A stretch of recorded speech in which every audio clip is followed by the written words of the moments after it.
ናይ ዝኸባቢ ህዝቢ ዝገበረልና ምቅብባል ፈረሰኛ ይኹን ደቂ ተነስትዮ ዝያዳ ደቂ ተነስትዮ እዚ ማሰይ ንህዝቢ ብሰባት ክንን ደቅኽን ስለ ዝኾነ ንሰላም ዝይርኢኽን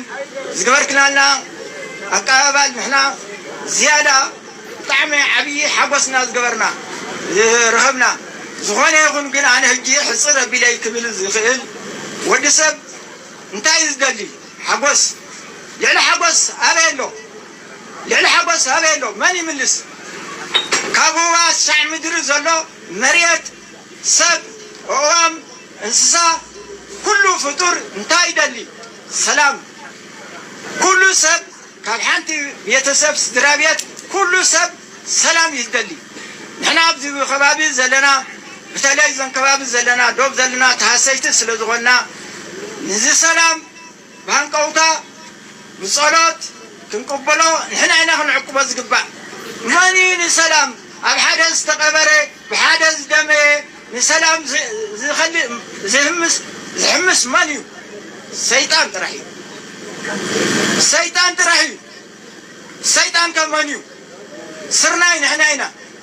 ስርናይ ንሕና ኢና ንኣና መን ይፈልየና ስርናይ ዝኾንና ሰባት መን ይፈልየና ክርዳት ጥራሕ እዮም ዝፍለዩ ክርዳት ጥራሕ ሰላም ስለ ዘይደልይዋ ሰይጣውንቲ ስለ ዝኾኑ ክርዳት ጥራሕ ይለዩ ሰላም ንደሊ ንሕና ግን መን ይፈልየና ንኣናስ ሓንቲ ባህሊ ሓንቲ ክብሪ ሓንቲ ሃይማኖት ኣብ ሓንቲ ንቕበር ሓንቲ ደም ናይ ሓንቲ ማህፀን ንሓንቲ መቕባዕቲ ስለ ዝኾንና መን ይፈልየና ዕሊ በላ ደቂ ተንስትዮ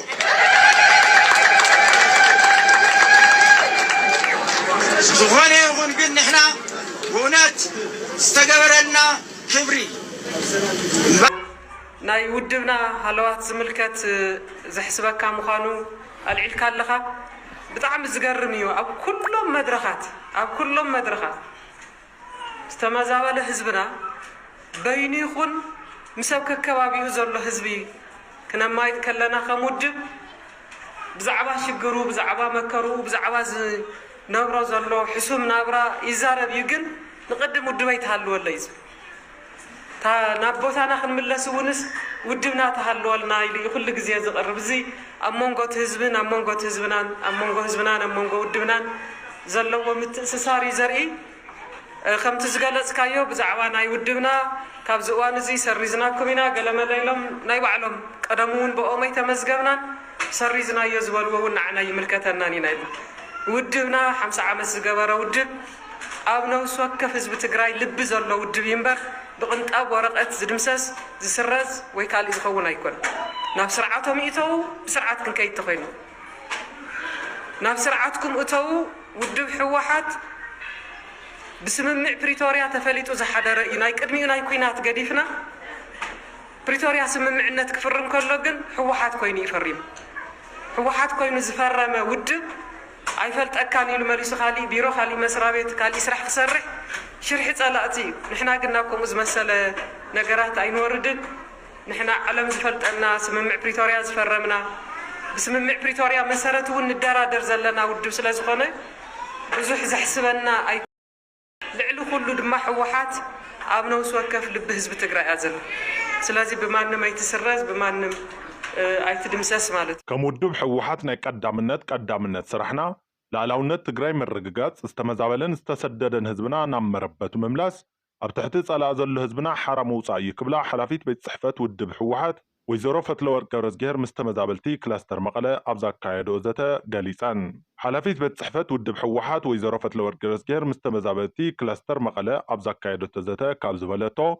تمزابلون استصددون وقناتنا نام مربتم كملسو ابتحتيص على كوين الساق زل هزبناون كابورر تحراك وص كمودو قدام النتيبنا نقالس علناينا وغن تقرأ بمسرس من معفرتراك سرح زقبو تصاريحيو وناغني كاب حيل مكلخال إثيوبيا وصا زلو ورر تحلتات كوصو اتسممع زقمط እኳ እንተኾነ ኣይተፈጸመን بمسرس سممع بريتوريا ورر تحلتات كوصو لعلاونت تግራይ بحق መንግስት መሰረት ናብ ንብር ክምለስ ኣብ ስቃይን መከራን ዘሎ ዝተመዛበለን ዝተሰደደን ህዝብና ናብ መረበቱ ይመለስ ዝብል ሕቶና እዩ ዝሓለፉ ክልተ ዓመታት ከም ተጋሩ ሓደ ዓይነት ኣረኣያ ሒዝና ከምውድብ ሓደ ዓይነት መርገጽ ሒዝና ኩልና ሓደ ኮይና ስለ ዘይተቃለስናሉ ኣብ ውሽጥና ዝነበሩ ናይቶም ወረርተን ጆኖሳይደራት ልኡኽ ሒዞም ስለ ዝሐሙስና እዚ ሕቶ ክምለስ ኣይከኣለን ግዚያዊ ምምሕዳር ትግራይ ተማዕራርዩ ስርሑ ምስ ጀመረ ከም ግዚያዊ ምምሕዳር ክሰርሖ እየ ዝበለ ስራሕቲ ናይ 100 መዓልትታት ትልሚ ኣውፅኡ ሕማማት ግዚያዊ ምምሕዳር ትግራይ ንምዕዋድ ድማ ከም ውድብ እንታይ ንሰርሕ ዝብል ትልሚ ኣውፅኡ ናይ ቀዳምነት ስራሕና ላዕለውነት ትግራይ ምርግጋጽ ዝተመዛበለን ዝተሰደደን ህዝብና ናብ ቦቱ ምምላስ ኣብ ትሕቲ ጸላእ ዘሎ ህዝብና ሓራ ምውፃእ ምዃኑ ብትልሚ ተቐሚጡ እዩ ተመዛበልቲ ውሕስ ብዝኾነ መንገዲ ንምምላስ ኣብዚ ሕዚ እዋን ከም ውድብ ሰራዊትን ግዚያዊ ምምሕዳርን ኣብ ሓደ ቅዋም ዝበፅሕናሉ ኩነታት እዩ ዘሎ ተመዛበልቲ ምዕራብ ትግራይ ከኣትዉ ዘይከኣሉ ኣብ ምዕራብ ትግራይ ዘሎ ዕጡቕ ክወፅእ ስለ ዘይከኣለ ተመዛበልትና ክምለስሉ ዘኽእል ኩነታት ስለ ዘይተመቻቸወን ኣብኡ ዘሎ ናይ ኣምሓራ ክልል ምሕደራ በቲ ውዕሊ መሰረት ክፈርስ ስለ ዘይከኣለን እዩ ተመዛበልትና ውሕስነኦም ተሓልዩ ናብ መረበቶም ክምለሱ መንግስቲ ፌደራል ከም መቻቸው ኣይከኣለን እናበልና እንቃለሰሉ ዝነበርና ጌታቸው ረዳ ናብ ኣዲስ ኣበባ ከይዱ ግን ኣነ ድሕሪ ሕዚ ንፌደራል ኣይወቅስን ብናትና ምክንያትና ዘይኣተውና ኢሉ እቲ ክሲ ናብ ትግራይ ገሊቢጥዎ እዩ ምሳና ስለ ዘይነበረ ኣብዚ ኮይኑ ዝተመዛበለ ህዝቢ ንከምልስ ኣይኮነን ዝሰርሕ ነይሩ ኣብ ታሪክ ትግራይ ጸሊም በሰላ ገዲፍና ክንከይድ ዝገብር ውዕላ ስምምዕነት እናተገበረ ዝሓለፉ ዓመታት ኣብ መከራ ነይራ ከም ውድብ ከምዚ ዝመሰለ ታሪካዊ ስሕተት ክፍጽም ኣይንፈቅድን ካብ መሬት ትግራይ ትቕነስ ክትቅንጠብ መሬት ክትህልውን ኣይብላን ላዕላዊ ግዛኣት ትግራይ ብሕገ መንግስቲ መሰረት ዝንካእ ኣይኮነን ሪፈረንደም ስርዓት ኣለዎ እዩ ወሪርካ ሒዝካ ዝደለኻዮ ሰብ ምስ ኣስፈርካ ኣይኮነን ሪፈረንደም ዝበሃል ናይ ባዕሉ ስርዓትን ሕግን ኣለዎ እዚ ኮነ ኢልካ ትግራይ ንምሽርራፍ ንምብጥጣስ ህዝቢ ትግራይን ንምድኻም ዝግበር ከም ውድብ ኣይንፍጽምን ኣይንቅበሎን ዓለም ብዝፈለጦ መንገዲ ኢና ንኽድ ንብል ዘለና ናብ ጭቡጥ ተግባራዊ ምንቅስቓስ ንምእታው ውድብ ንሕወሓት ግዚያዊ ምምሕዳር ትግራይ ሰራዊት ትግራይ ካብ ትልሚ ሰጊርና ኢና እዚ ምስ ተደራደርና ብሰላማዊ መንገዲ በቲ ውዕሊ ፕሪቶርያ መሰረት ኢና ንብል ዘለና ሓምሻይ ክረምቲ ኣብ ኬንዳ ይትነብሩን እዩ ናትና ቅዋም እውን ኣምባሳደር ኣሜሪካ ናብ ሽረ መጺኡ ኣብ ዝነበረሉ እዋን ኣጀንዳና ብዛዕባ ተመዛበልቲ እዩ ነይሩ መንግስቲ ኣሜሪካ ተኹሲ ደው ክብል ስምምዕ ፕሪቶርያ ክፍረም ጻዕሪ ጌርኩም ኢኹም ካብ መንግስቲ ኣኽብሮትና ገሊጽና ግን ስምምዕ ፕሪቶርያ ክፍጸም ድፍኢት ዝግባእ ጸቕጢ ኣይትፈጥሩን ዘለኹም ኢልና ግልጽ ቅዋምና ኣቕሪብና ኢና ተመዛበልቲ ናብ ቦታኦም ክምለሱ ቅዋም መንግስቲ ኣሜሪካ ከም ዝኾነ እውን እቶም ኣምባሳደር ተዛሪቦም እዮም ተመዛበልቲ ክንምልስ እንተለና ናይ ጸለምቲ ክድገም ኣይንደልን ውሕሱን ንብዝሓለዎ መንገዲ ኢና ክንምለስ እንደሊ ድማ ኢለን እንግሊዛዊ ተሳፋራይ ካብ ሓደጋ ነፋሪት እንዲ ከም ዝደሓነ ጸብጻባት ሓቢሮም ዛጊድ ሓደ ሰብ ካብቲ ብውሕዱ 200 ሰባት ዝቐተለ ሓደጋ ኣየር ህንዲ ከም ዝደሓነ ሓላፉ ፖሊስ ንማዕኸን ዜና እቲ ሃገር ገሊጹ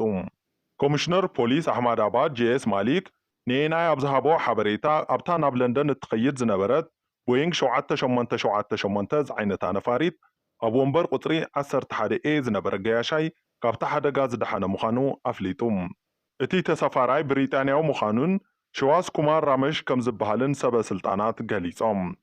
ማዕኸናት ዜና ህንዲ ንራመሽ ኣብ ሆስፒታል ከም ዘዘራረበኦን ድሕሪ ምብጋሳ ድሕሪ 30 ካሊኢት ከባቢ ድምፂ ተሰሚዑ ድሕሪ እታ ነፋሪት ተሓምሽሻ እዚ ኩሉ ብቕልጡፍ እያጋጢሙ ምባሉን ጸብጺበን ሰሙን ቁፅሪ ወንበሩን ዘረጋገጸ ቦርዲንግ ፓስ ከም ዘረኣየ እተን ማዕኸናት ዜና ኣቃሊሐን ኣለዋ ኮሚሽነር ማሊክ ኤንኣይ ኣብ ዝሃቦ ሓበሬታ እቲ ዝደሓነ ሰብ ኣብ ሆስፒታል ሕክምና ከም ዘሎ ድማ ተዛሪቡ ኣብታ ናብ መዕርፎ ነፈርቲ ጋትዊክ ዝተበገሰት ነፋሪት 109 ህንዳውያን 53 ብሪጣናውያን 7 ዜጋታት ፖርቹጋልን ሓደ ካናዳውን ከም ዝነበሩ ኤር ኢንድያ ሓቢሮሎም እታ ነፋሪት ምስ ተበገሰት ሓደ ደቂቕ ኣብ ዘይመልእ እዋን ሓካይም ኣብ ዝጥቀምሉ ዝነበሩ መንበሪ ኣባይቲ ተሓምሽሻ እያ